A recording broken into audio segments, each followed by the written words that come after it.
just impossible.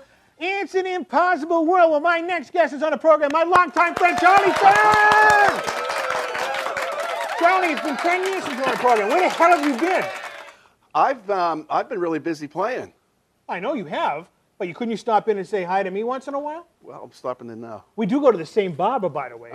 Unbelievable. You know what? When I was a kid, I said I was a big fan of you and Fahrenheit and all of that stuff back in the 80s. Yeah. And I said, I want my hair to look just like Charlie Farren out there. And now I'm an award-winning talk show host. And it's all because of your locks. My wife cuts my hair. Can she cut mine, too?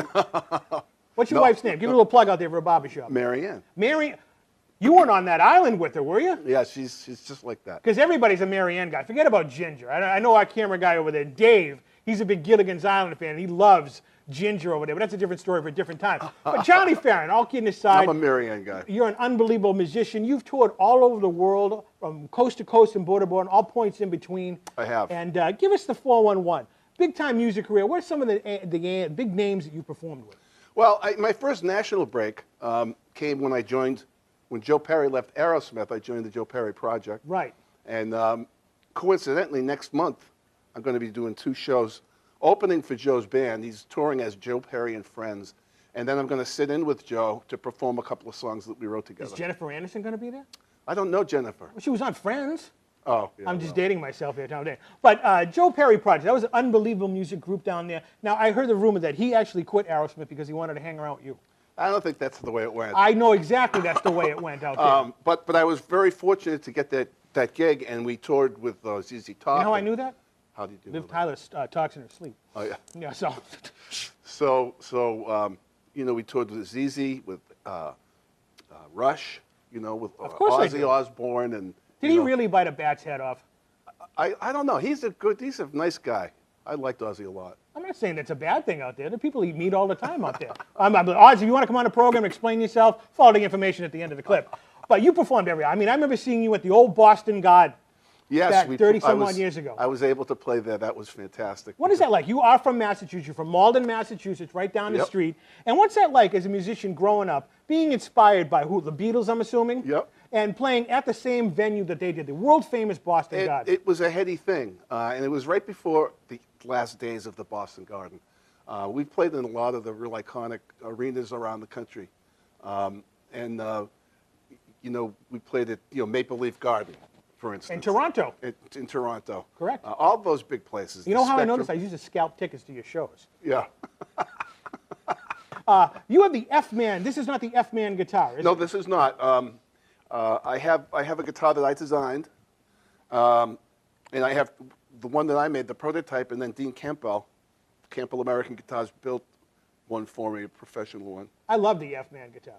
I love the F-Man. I also have a guitar that Joe Perry's ex-guitar tech from back in the early first part of Aerosmith built me 2 teardrop guitars. Really high-quality guitars. Those are my favorite live guitars. How many guitars do you actually have in your collection? I have a lot. I have a lot of guitars. I have a number of really beautiful ones, and then I have a number of guitars that are in various stages of disrepair, and I still keep them. That's a reality show waiting to happen. Farren fixes. Yeah, I won't fix them. You I just don't play like to them. fix them. I just play them, and they wear out after a while, especially when you're touring and playing every night. So do a lot of musicians wear, but unlike you, you are timeless. Now, speaking of this, like you said, you retired a few years ago from the computer gigs. Now, you're everywhere, playing everywhere. Now, if anybody wants to get in touch with you out there, you play everything, any type of venue. You just like to play, right? I love to play, and I've been playing house concerts this last summer. We run them as benefits for the homeowners, choice of benefactors. And they're fun and they're intimate, and I love them because I don't have to kill myself to promote them. Right. Before the show, you didn't want to be the Vince McMahon anymore. You were tired of promoting, getting the tickets and the publicity and whatnot. You're just a musician for hire now. I want to play. I play as often as I can, and I say yes to everything that comes to me. Obviously, you said yes to this program, even though it's been 10 years since you've been on a program, Charlie. You didn't say yes enough. Now, you have members of the Fahrenheit that actually were performing with Yes. Yes, Igor Horoshev, when he left my band, he left my band to join Yes, and he toured and recorded with Yes for maybe 5 or 6 years. He's still a good friend, lives in L.A., really talented writer and producer and piano player. He's a beautiful guy, Igor Horoshev, and he played with us one of the During the big incarnations. Fahrenheit days. I used to go to all those concerts out there. Yeah. My production crew would be out there taping those wonderful things out there. My good friend John Ambergoggin down in Florida is a huge Fahrenheit fan. He still has the actual CD that you gave him 20-some odd years ago. Those videos, you guys did a fantastic job, and they're all up on YouTube, and people still To this write day, me I about mean, them, like yeah. I said, you are timeless. You are actually going to perform a song for us that not many people have heard. Is this true? Yes, this is going to be on my new record. The new record is going to be called Charlie Farren, Guitar and Voice.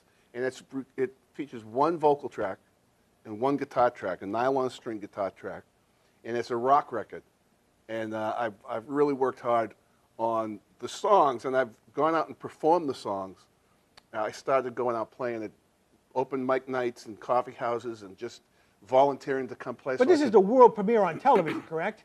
Yes, it is. It is, and we got the exclusive right here on After Hours at TC Restani. The name of the song is The Powers That Be. The powers that be. The one and the only. Get up and perform this. Charlie Farren, ladies and gentlemen.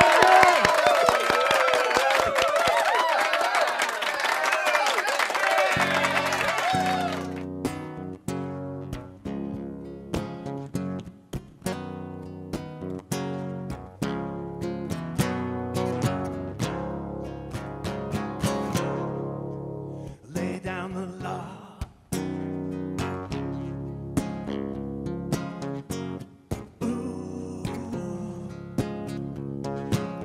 We've got the power. You know, I believe that we can change this world. It sounds so simple. I swear to God, I believe it's true. Believe that nothing can go wrong. We are infinite, invincible, and strong. We are here, and it's now, and we've got this. Yeah, and we've had it all along. We are the powers that be. Yeah, yeah. Got the muscle. We are the authority. Never bow down. Lay down the law. Lay down the law. Sometimes you gotta fight to be free.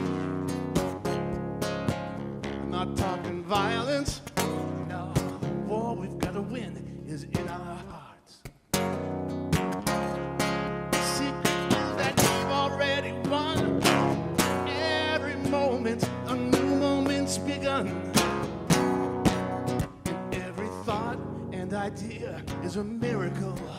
Yeah, and the currency is fun.